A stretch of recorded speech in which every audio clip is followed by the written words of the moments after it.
How happy are you at work? Hey, now stop looking at me like that. Yes, it's possible to work happy. In fact, my guest on this episode of the Work Positive podcast works happy and is a speaker and mental health champion, helps businesses like Nike, Coca-Cola and Re reduce turnover, boost productivity, and create a positive work culture. So smile just a little and let's discover how to work happy. Welcome to the Work Positive Podcast with your host, executive coach and culture architect, Dr. Joey Fawcett. Discover strategies and tactics that work positive as Dr. Joey talks with industry leaders who create a positive work culture that attracts top talent and reduces team turnover. Discover how you can create a work positive culture that increases productivity and profits. Here's your host, Dr. Joey. Work Positive Nation, help me welcome my guest to this episode. Are you ready to get happy with Greg Kettner? Greg, man, thanks for being on the Work Positive Podcast. I'm excited. Thanks for having me on, Dr. Joy. I really appreciate it. It's been good to get to know you. And every time we talk, I get to work happy. Absolutely. Me too. I'm still not convinced that we weren't separated at birth, brother. I really am. Because, we got work positive, we got work happy. So work positively happy has got to be a thing, right? Absolutely. Work I'm going to go trademark that. Yeah. That's right. Well, I am delighted to have you on today. So tell us all about Work Happy. How'd you come up with that? Well, the short story was during COVID, I was talking to my boss Tuesday afternoon, and I said, all right, I will see you tomorrow. And he said, oh, by the way, I eliminated your job. And I said, oh. No, I'm sorry, I'm laughing. He said it That's a good joke. And he goes, no, I'm not joking. I go, that's how you're going to tell somebody that you're no longer working. He goes, yeah, you're non-essential. And I said, well, I think you're non-essential. Back at you, buddy. Oh, but he was the manager. So, I hung up the phone and, within a matter of 2 minutes, I went from fully employed to nothing going into COVID. And so I didn't know what to do. I had to run upstairs and tell Becky that, we're down to one income as of a couple minutes ago. And Dr. Joe, this, women are good for us, right? Because my first reaction was write a letter to the editor. This is stupid. I'm right. He's wrong. Yeah. We're going to fix it. Yeah. Right. Post it all over Facebook, LinkedIn, just to get back at the guy. And I said, that's what I feel like. Scorched earth policy, right? We're going to burn him. And she's so smart and so kind and so forward thinking. She said, you know what? Don't do that. You're hot. You're pissed off. Mm-hmm. I get it. But you need to go golfing. I said, all right. Now, when the wife tells you to go golfing, that's actually special. Her antidote was to go golfing. Dude, that would frustrate me even more. Well, I was probably frustrated more after the golf game. Yeah. But, and so I did. And I did that and I came back and I was still hot. And we talked about it. She said, don't worry about it. We've got savings for 6 months. We're good to go. Let's figure out what you want to do next. And so that week we just kept on kind of talking what do I want to do? What can I do going into COVID? And one night we were talking and she said, what would you want to do if you could do anything right now? I said, I would love to go back on stage, tell jokes and make people happy. Well, comedy clubs are probably shutting down because of COVID. Yeah. She said, but there's a lot of people who don't work happy, who hate their jobs or don't get along with their bosses or their coworkers. Mm-hmm. And she said, you've always been a positive guy ever since I knew you through college and then when we started dating again. And she goes, you've had great and bad work experiences. Why don't you go back and help other people work happy, how to create their own culture of work happy, right? So they can be more productive. They can be less stressed, better mental health, make more money, all those kinds of things. And I said, that's it.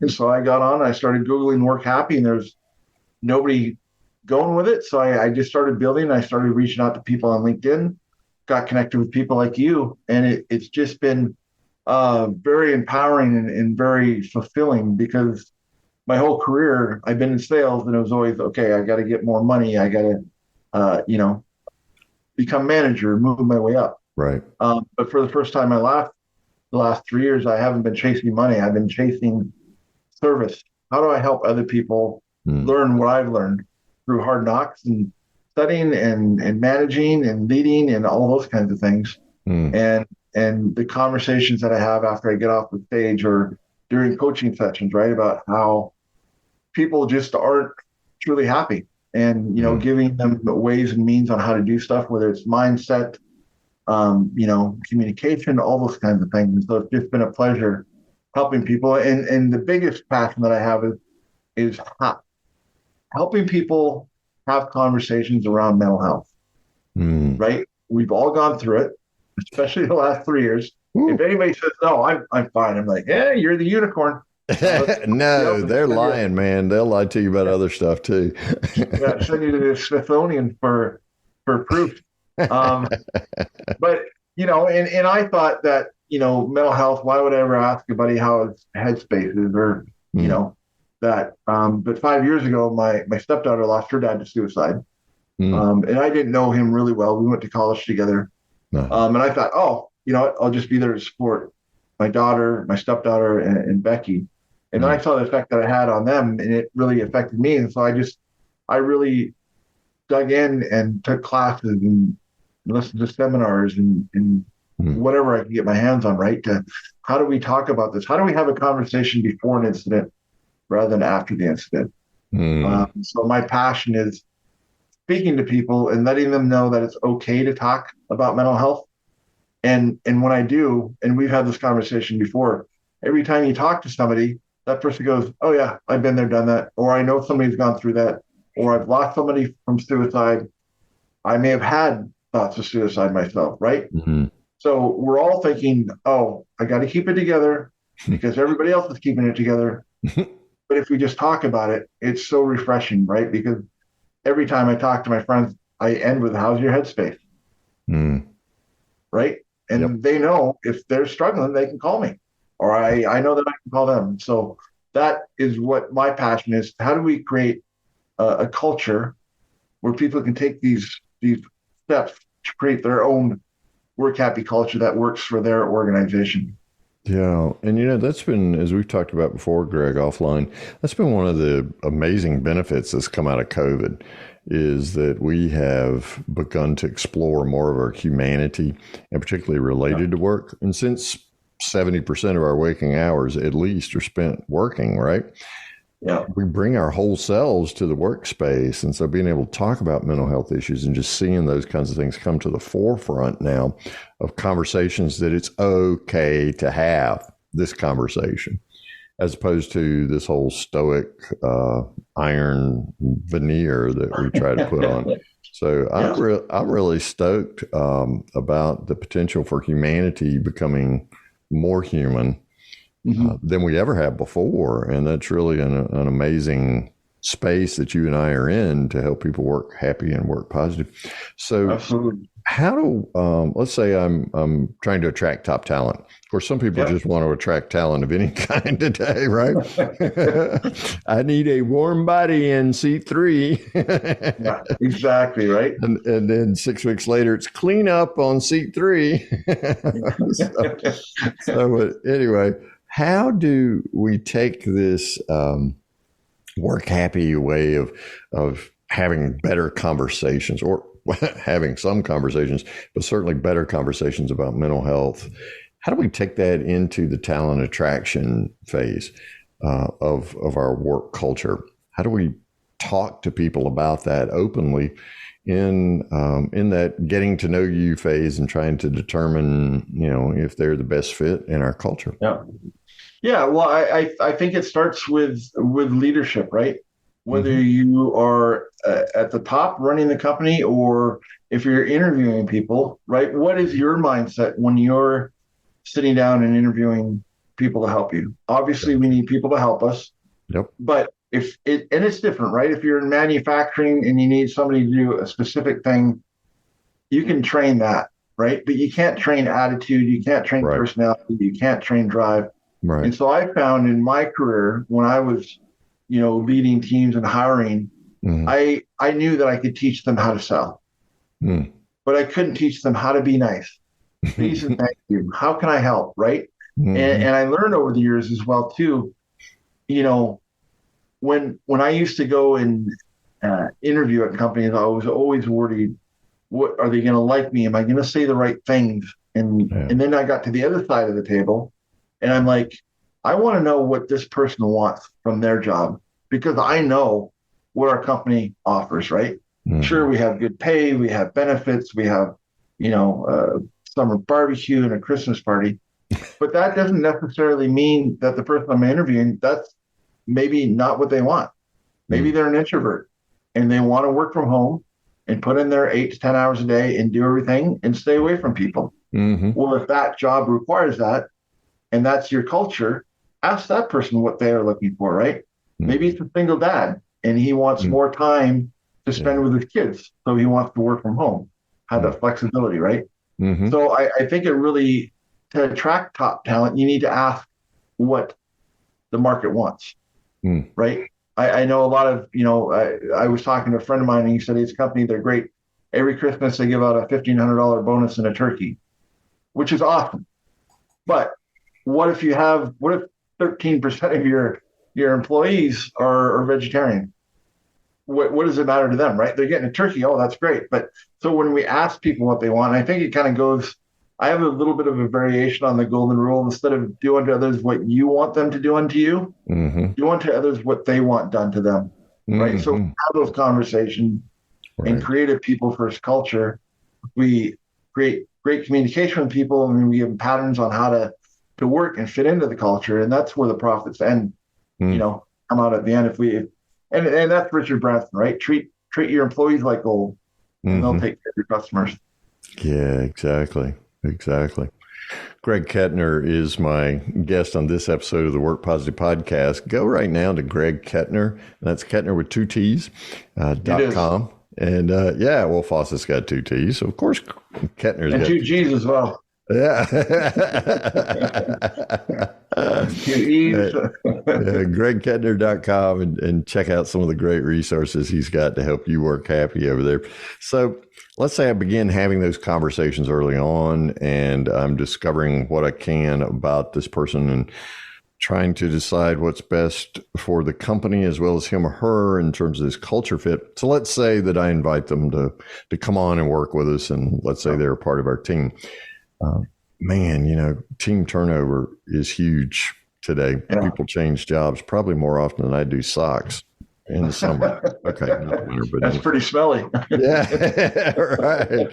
And so you read where it's at least 2.5 times. Peter Capelli from Wharton's B School was on one of these episodes. He says, "Nah, Joey, it's more like 10 or 12 times a person's annual salary to find someone else, train them, and bring them on." So how do I help create this work happy culture that onboards someone well and helps them find, what they're looking for in terms of belonging and things like that, so that I reduce team turnover and I'm not having to find somebody every 6 months? Yeah, well, and that's another great question. I think it depends on the age that you're onboarding, right? If they're our age, 50 plus, it's going to be different value set and it's going to be different what we need, right?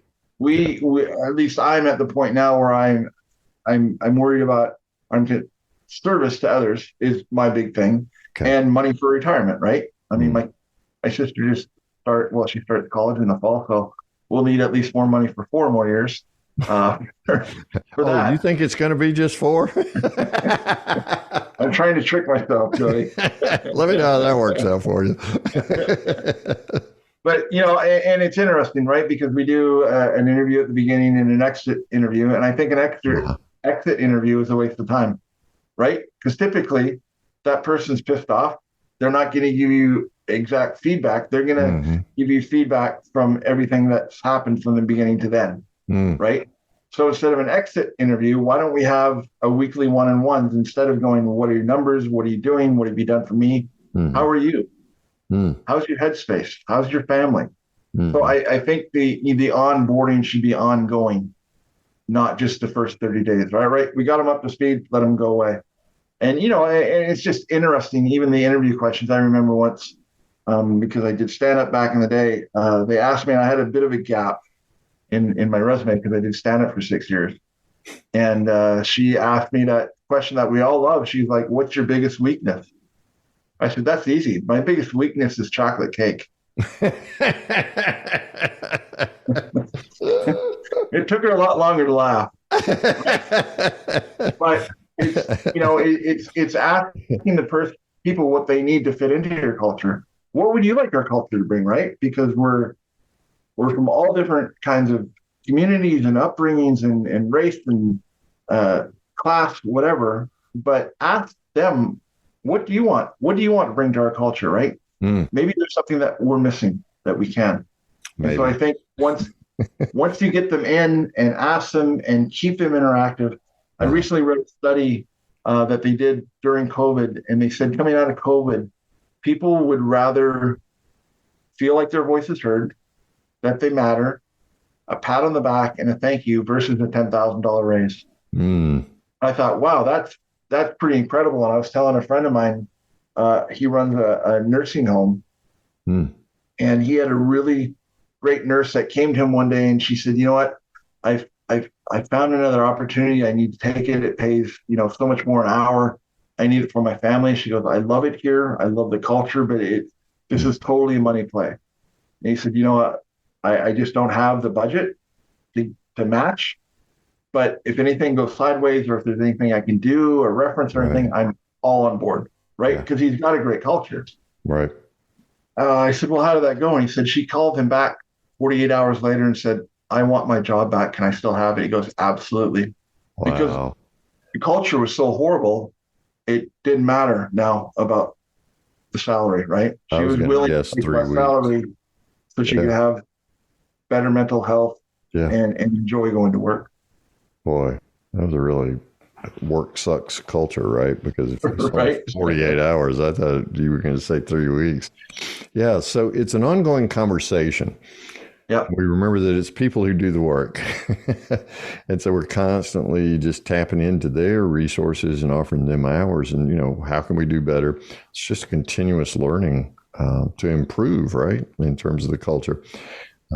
It's got to be ongoing. I so appreciate that. I also appreciate the way you talk about, Greg, it's a relationship, because everything you said suggests a relationship, that these are two people getting to know each other and relating to each other and caring about each other, just really breaking that relational ice in a different way, which ironically increases profits.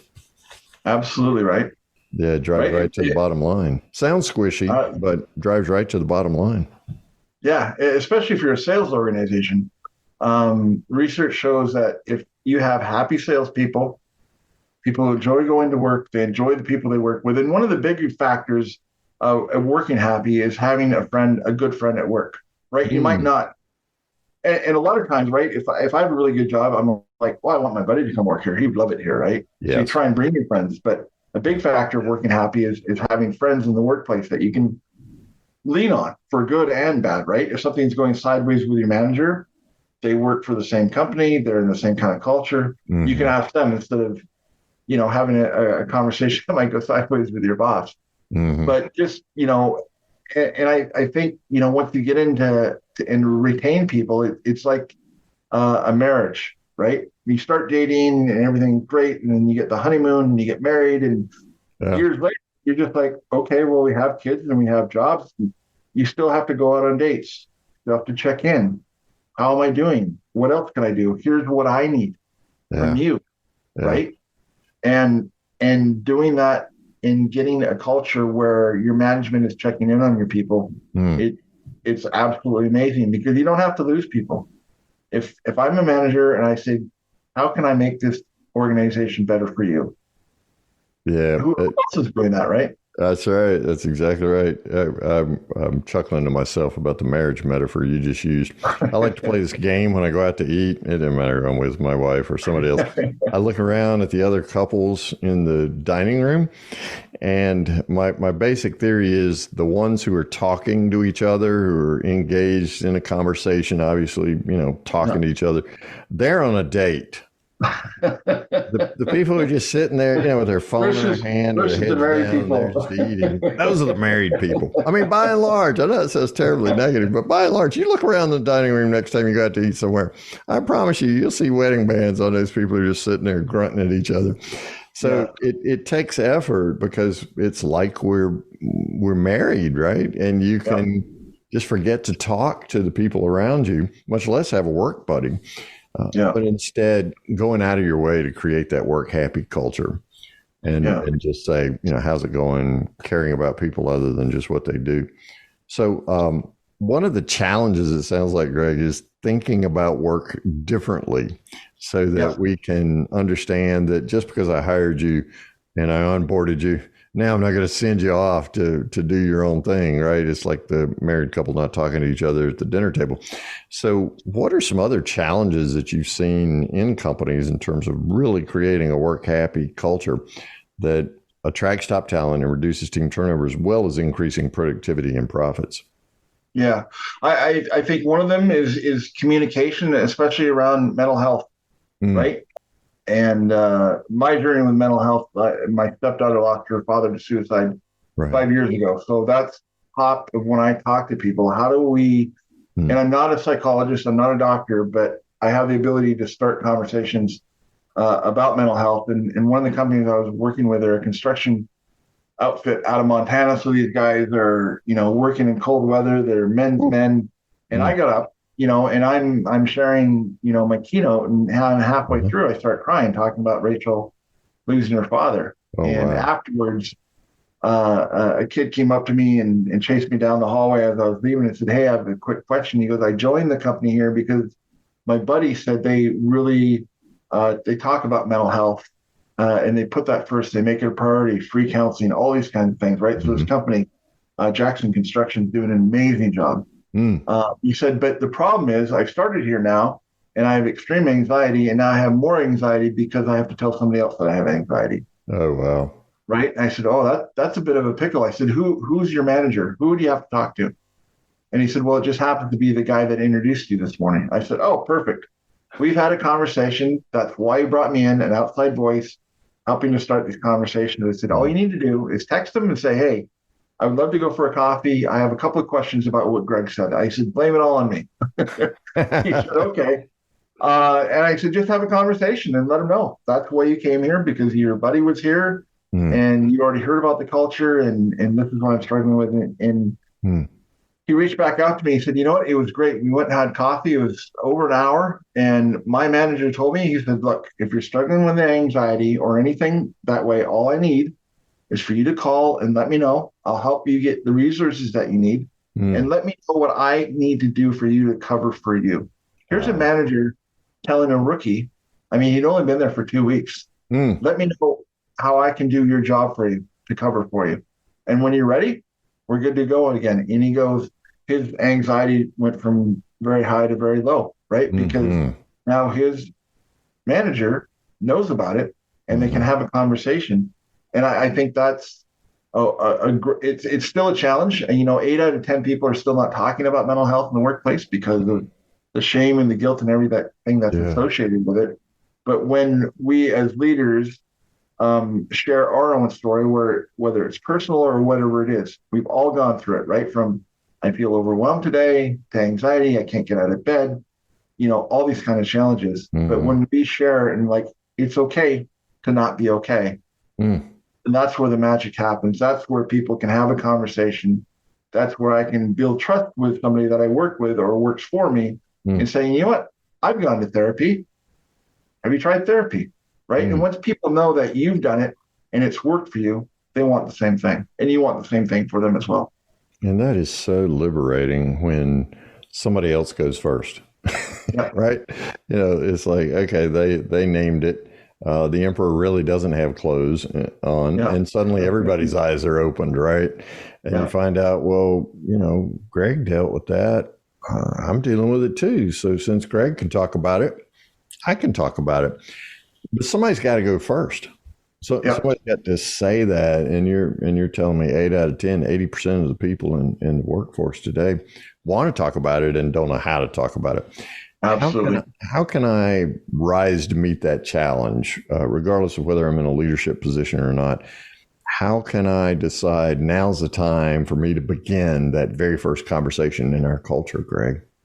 Yeah, well, I think it's a little bit different, right? If you're a manager and you sense that people are struggling, Hmm. right? Maybe in your next team meeting, just say, hey, I just wanted to share with you what I've been going through during COVID.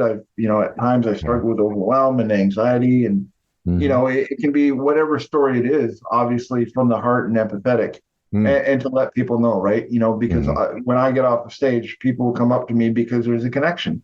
Hmm. I've shared my story. And if you're an employer and you're not sure who to talk to, whether it's HR, trust me, every organization that I work with has an EAP, employee assistance program, right? Right. But their mental health credits aren't getting used up because people still feel that way. Hmm. So I would suggest if you're having that feeling, reach out to a partner, a friend, a colleague, right, and just Okay. say, hey, this is going on in my head. How should I bring it up to HR, right? Have someone that you can confide in and have that conversation. And it's amazing.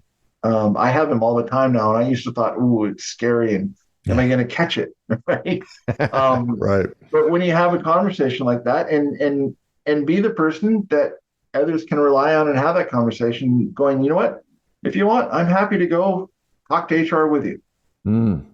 I'll be there to support you. We've already talked about it, whatever it is, but reach out when you're, when you're struggling. Don't wait. Don't wait any longer, right? Because Hmm.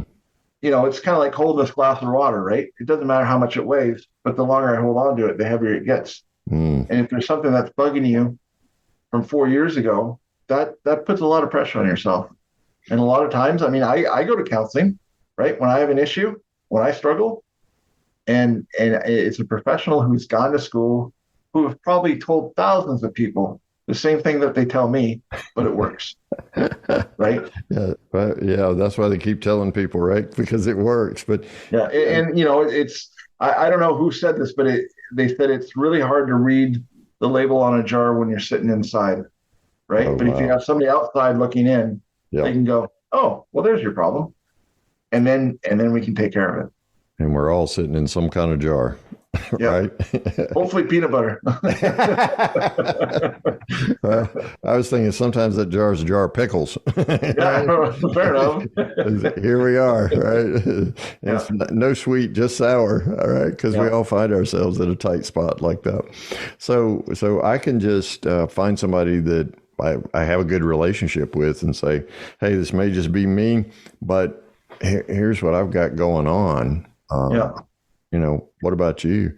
And so I think you reach that point of pain, or in AA, we like to say you reach bottom, right? yeah, And you just find yourself there, and the range of options are limited. And so just have that conversation. yeah, That option is there, regardless of how well you see it or trust it, but just take that step. And then on the flip side, if you see somebody who's like mindset's changed or attitudes changed, or they just yeah, seem down, depressed, not necessarily in a clinical sense, but they just seem to be downcast. yeah, Reach out to them. Just care enough about somebody else there. It's a lot easier to say, hey, are you okay? You seem like you're a little down, than it is to get on the flip side, like with your stepdaughter's dad, yeah, right? And think of all the things that you wish you had said or could have said that might have just helped somebody turn the corner. So look around, just be aware, yeah. regardless of whether you're in leadership or not, and just know that, hey, as Robin Williams said, we're all going through something. Let's Yeah, just we're all going through something. And yeah. and another point that just hit me on that is, if you hear of somebody who has lost someone to suicide, right? I get this question a lot. I don't know what to say. Well, I didn't either, right? Until the incident with Rachel's dad. And I remember that afternoon, she went to school. She came home about 11 because she was just overwhelmed. Hmm. But some of the kids had found out. And that afternoon, two, they're still very good friends, showed up. One showed up with flowers, and the other showed up with cookies and ice cream. So we obviously know who are the better friends. That's right. Yeah. But they both said the exact same thing. We heard what happened. Yeah. We have no idea what to say, but we're here for you. Wow. And that's all you have to do, right?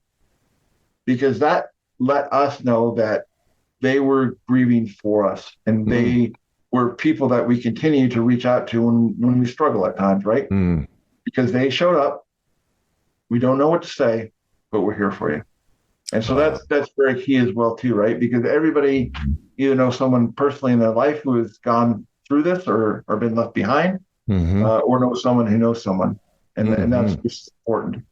Yeah, and look, you don't have to wait till it's a 911 situation like that. You can just go have ice cream anytime. Absolutely, because I'm all about some ice cream. In fact, you just reminded me that we have 2 daughters, and when our daughters were young, I would try to take off Friday afternoons. Took off most Friday afternoons, and I go pick them up from school. Actually, started before our baby girl was even in school. We'd go pick up our older sister, and we'd go get ice cream, and we'd just sit around the table and talk. You know, like what's going on. And that creates that bond, a lifelong bond, right? Yeah, exactly. To where I would imagine your daughters, whether it was highs or lows, they felt okay sharing with you because you had a relationship and you had that common bond. Yeah, and other than my cholesterol being so high from eating so much ice cream today, you know, that's the downside. It was a meaningful experience. Greg, tell Work Positive Nation how we can get in touch with you, because we've opened up a whole bunch of conversations here, and people are going to want to reach out to you, man. So, how's the best way to do that? Probably either on LinkedIn. I'm the only Greg Kettner that I found so far. Or my website is just gregkettner.com/workhappy. That's pretty distinctive, man. I'm the only guy there. So if I'm the only Greg respond to the message or the phone call or whatever. There's no robots. There's no AI. I'm pretty old school. You prompted me. I've got to go look now on LinkedIn and see if I'm the only Dr. Joey Fawcett. I mean, how many guys do you know named Fawcett, right? Or Kettner? Yeah, right. Work Positive Nation is always interested in discovering from my guest, Greg, about one thing. So what's one thing Work Positive Nation can do starting today to transform their work culture and make it happier and more positive? I would say be more selfish. And by that, if I'm not taking care of myself, if I'm the CEO, if I'm a manager, if I'm not taking care of myself, if my headspace not in the right place, if my heart's not in the right place, how am I going to take care of my people? How am I going to serve other people, right? Wow.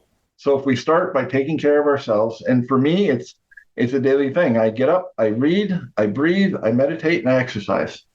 And then I'm ready to go, right? And if I don't do that, I'm not good enough. I'm good, but not good enough to show up for my family, for my clients, for the people I meet, right? So be more selfish, take care of ourselves, make sure that we're okay so that we can help even more people. I love it. GregKettner.com is the website. If you want to go to GregKettner.com/workhappy, you can go right to the heart of the matter right there. Greg, thanks so much for being the only Greg Kettner ever to be on a Work Positive podcast episode. I hope to keep it that way, Dr. Joey. As well as the only one on LinkedIn. I appreciate you so much. I love you, man. Likewise. Thanks for your time and wisdom today. Thank you so much, and keep doing what you're doing, because I know we're both working in the same direction, and we have so much work to do, and life is better together. And when people are happy, good things happen. Absolutely. Yeah, I'm positive that's true. Thank you for listening to this episode of the Work Positive Podcast. Please share this podcast with your friends who are HR and small business leaders so they can do one thing today to create a positive work culture that increases productivity and profits. I'd like to give you a free Work Positive course just for listening. It's called Something to Talk About, and it's transformed the work conversations of so many people all over the world. Get your free copy when you go to workpositive.today/something to talk about, and you can start transforming your conversations today. Remember, it pays to work positive.